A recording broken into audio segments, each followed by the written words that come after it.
Hi guys! Magandang araw sa inyong lahat. Ang pamagat ng ating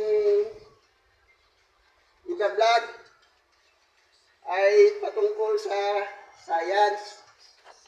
At ito ay natin na papamagatan natin na experiment 3-in-1. Ano po? Experiment 3-in-1 kasi may isa tayong eksperimento, pero ang magiging kalalabasan ay magiging tatlo ang mapapag-aralan natin. Magiging tatlo. Ano po? Yan ang experiment 3-in-1. Opo, yan.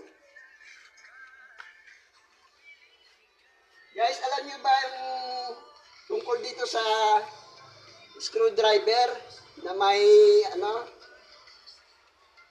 may magnetism siya. Ito po namamagnet yung metal. Ayan po, namamagnet yung metal. Alam niyo po ba yan kung paano gawin? Ito po yan Mapaliwanag ko lang kasi may connection dito yung ating experiment. Ito po ay ito po ay ang paggagawa nito. Halimbawa po ito yan, dalawang metal na yan. Ano po, i-explain ko sa inyo. Kung ano man yung dumidikit sa magnet, lahat ng dumidikit sa magnet, pwede pong maging magkaroon din ng magnet. Yun po ang natin dyan. Yan, dati po kasi ito, dumidikit sa magnet. Kaya, pwede rin magkaroon siya ng magnet sa pamamagitan ng electricity. Ito po, lahat ng metal na dumidikit sa magnet, pwedeng magkaroon ng magnet. Ganito pa ako, wala namang magnet to. Pag inanong niya sa, kagaya nito, magkakaroon din siya kasi metal to, madikit sa magnet. Kaya, kapag dumaan siya sa electricity, magkakaroon siya ng magnet. Ganyan nagkakaroon ng magnet. Dati po to walang magnet Ayan na po. Yung magnet yan. Ang paggagawa po ba nito, alam nyo? Ganito lang po yun. Ito po ang linya na to, positive and negative. Ito pong linya ng kuryente. Naka po to sa sa fuse box. Ngayon ang metal po ay i-connect ninyo sa bawat dulo. Ito po yung metal. Ito po yung metal natin. Then, ito yung electricity. Ganun po paggagawa ng magnet. Na metal na may magnet. Yung on po yung elektrisidad, yung kuryente, on. Then, ididikit po yan dito sa magkabilang dulo, positive and negative. Pagka yung fuse po ay sumabog na, yun po, nagkakaroon na po siya ng magnet. Ganon ang paggagawa po. Kaya itong karamihan na nabibili nyo na special na screwdriver, may magnet. Ganon po ang ginagawa nila. Pinagdidikit yung wire sa magkabilang dulo, magkakaroon na po ng magnet yun. Pag sumabog yung fuse. Ganon po yun. Ayan po, may magnet na po yan. Ayan. Okay po, i-try nyo rin po yun para makatipid kayo ng fuse. Dahil mahal po yung fuse ngayon.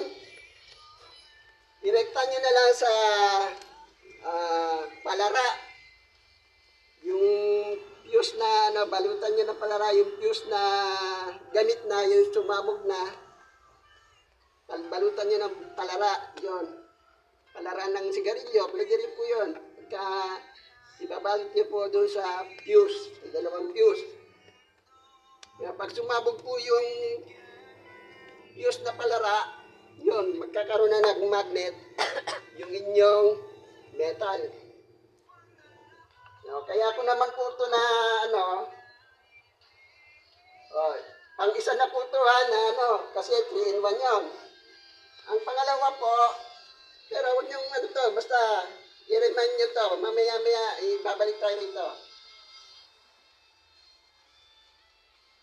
Ito po ay sinasabi ng mga scientists na daliri mo na ano sa ano. Sinasabi po ng mga scientists na, pero katotohanan po yun ha, ang mga dinosaur po ay namatay sa sa pagbagsak ng meteorite. Yung meteorite po na yun, yung galing sa kalawakan. Yun po, na malaking bato po yun na nagtataglay ng kuryente at saka ng metal na bakal, no? May halo pong bakal yun. Ang tanong po dito, kung namatay yung mga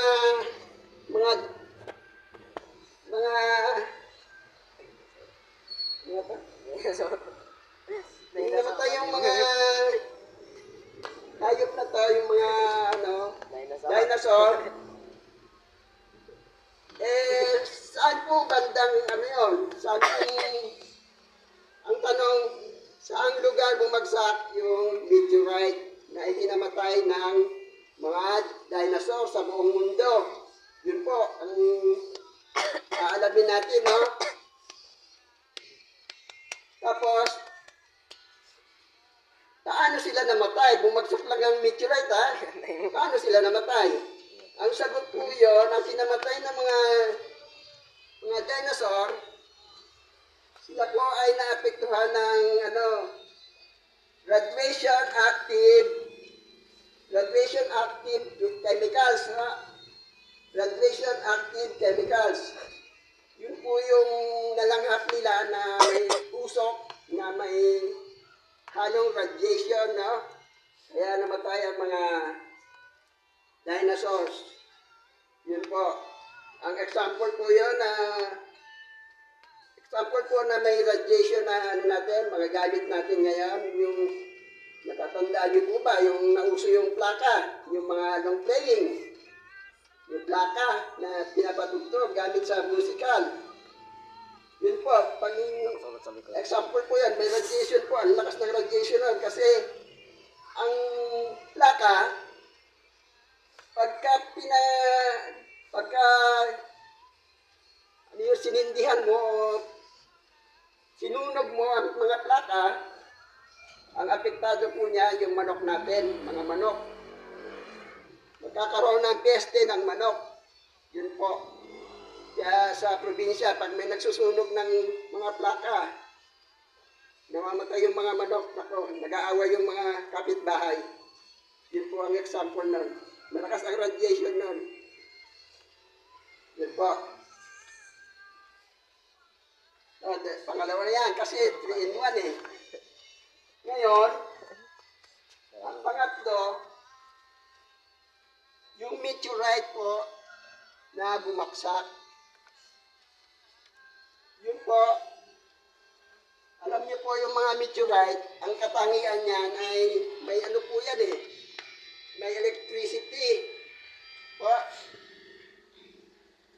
Then, yung ano niya, nabuo siya, mayroong electricity, may bato, at may bakal. Yun po. Ito po yung ano natin, katumbas yun, lapit sa dito mo. Katumbas yun ang ginawa po natin dito. May electricity, tapos may bakal. So, ang meteorite ay ganun po.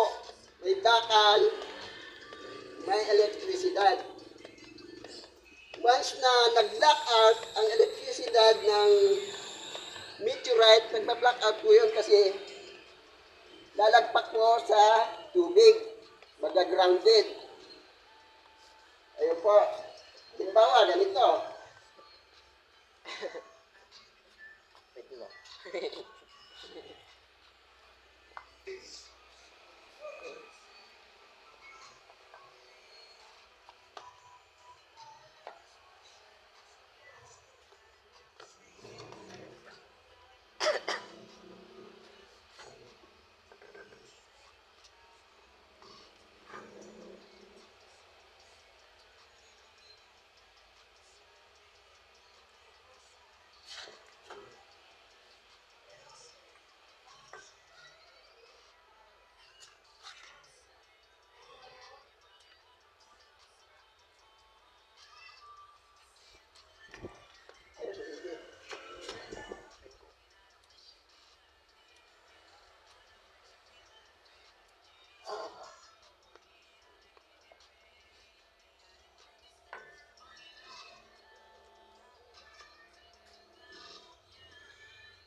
Ayaw siya sumindi.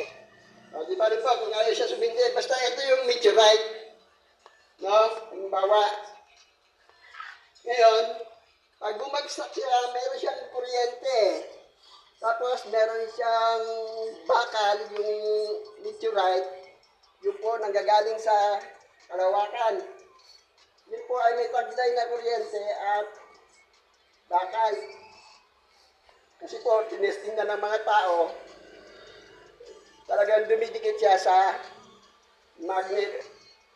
Ngayon, once na bumagsak po dito sa tubig o sa dagat, grounded na po yun, yung elektrisidad niya. So, kalalabasan, yung meteorite, magiging magnet na po siya. Yun po.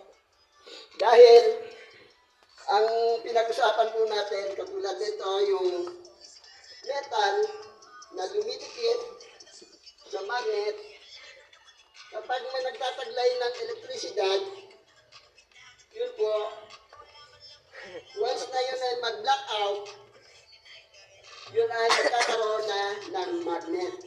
Ganun din po yun sa meteorite. So, ang po yan, yun po nangyari. Dahil sa meteorite, namatay sila. Tapos, nanasan sila sa radiation active chemicals. Kaya ang tanong po, yung mga meteorite na yun na bumagsak, yun naman ikinamatay ng maraming dinosaur. Saan po banda yun? Ito po ang sagot. Halos dalawa po yun na magkasunod na bumagsak na meteorite. Po. Ang isang pinakamalaki na bumagsak ay ito po galing sa, medyo po bumagsak sa Bermuda Triangle. Sa bandang ano po yun, Northern Pacific Ocean. Malapit sa bansang Florida at Puerto Rico. Doon po bumagsak yung malaking meteorite. Yung isa na medyo maliit, bumagsak po yung meteorite sa lugar na Dead Sea o patay na dagat. Doon po ay malapit sa Israel at Jordan. Sa Western Asia. Doon po. Bakit po? Yun ang tanong.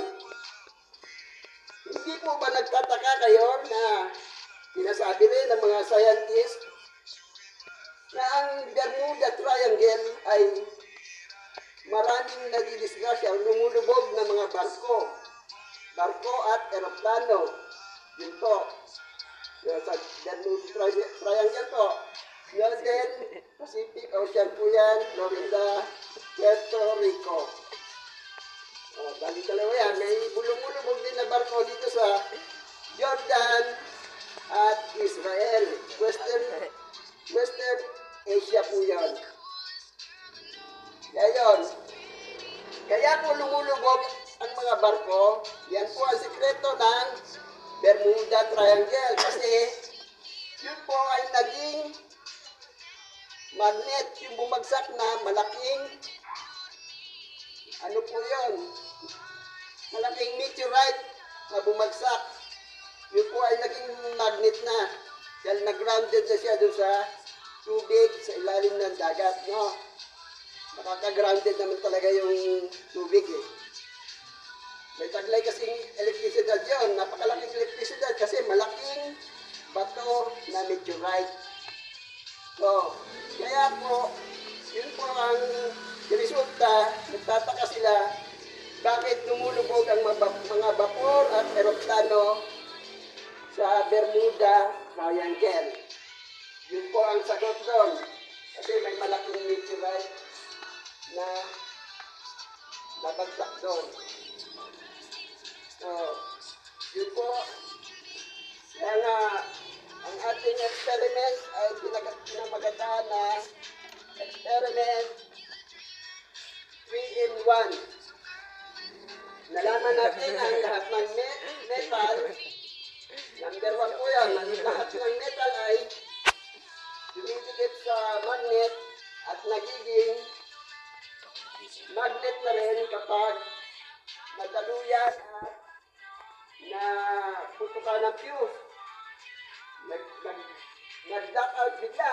Yan, nagiging magnet na siya. Katulad nito nga ng ating screwdriver. So, ang pangalawa natin nalaman, yung ikinamatay ng mga dinosaur na meteorite kung saan bumagsak. Yun na nga. Yun ay sa Northern Pacific, Florida, Puerto Rico.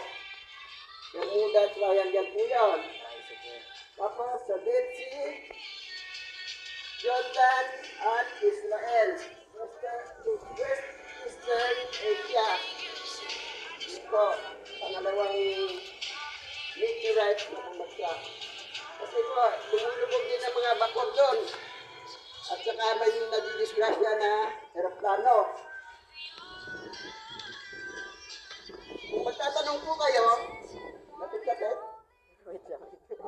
Ito po, ang tanong kita sa atin dyan, bakit dumidikit din ba ang aeroplano? Yun ang malaking tanong. Kasi gawa po yun sa aluminum o sa ano, sa aluminum siya. Hindi po yung aeroplano ay hinahatak dahil sa aluminum, hindi po. Yung mga tao ang na-attract ng magnet. Kasi tayong mga tao, nasasakop tayo ng gravity. Yung meteorite na nasa ilalim ng dagat, dumikit na, nag-unite na po, nagkaisa ang yung tinatawag na ground ng lupa. Get niyo po ba yung ano natin? Meron tayong gravity. So, na-export na po siya sa gravity. Nasasakop po yung mga tao, tayong mga tao na ano tayo sa gravity. Nahatak tayo ng gravity. Hindi man ang magnet, ng gravity. Nagsama-sama na nga po yun eh. Magnet saka gravity. Kaya naman yung aeroplano, hindi naman sana ma-attract sa hindi didikit sa magnet kasi ano yun eh, aluminum yun eh. Ang inahatak ng magnet, yung mga tao nasakay doon. Yun po, kasi ang kagaya natin mga tao na nasasakupan tayo ng gravity. Yun, kaya malakas ang impact ng gravity. Nag-unite na po kasi siya doon sa ilalim ng dagat, sa buhangin. Nagsama-sama na po yung gravity at saka yung magnet. Yun po. Kaya mas lalong lumakas. At sinasabi nila, bakit lumalawak ang area na nasasakupan ng Bermuda Triangle. Lumalawak na, palawak na palawak. Kasi nga po, maraming dumidikit na doon na mga barko, and then yung iba pang meteorite, dumadagdag pa po doon. Maliit man o malaki, dumadagdag pa po doon sa Bermuda Triangle. Dito sa meteorite na napunta roon. Kasi malaki nga po yun. Yung dumadagdag na maliliit na meteorite na bumabagsak, doon po napupunta rin yun sa nahatak ng gravity niya. Yan po. Okay po. Sana medyo nagkaroon tayo ng aral at sa mga estudyante dyan. Huwag na kayong magpunta sa ibang, huwag na kayong mag-ano ng ibang vlog. Marami kayong matututunan dito sa vlog natin. Po, sige po, maraming salamat. And mabuhay.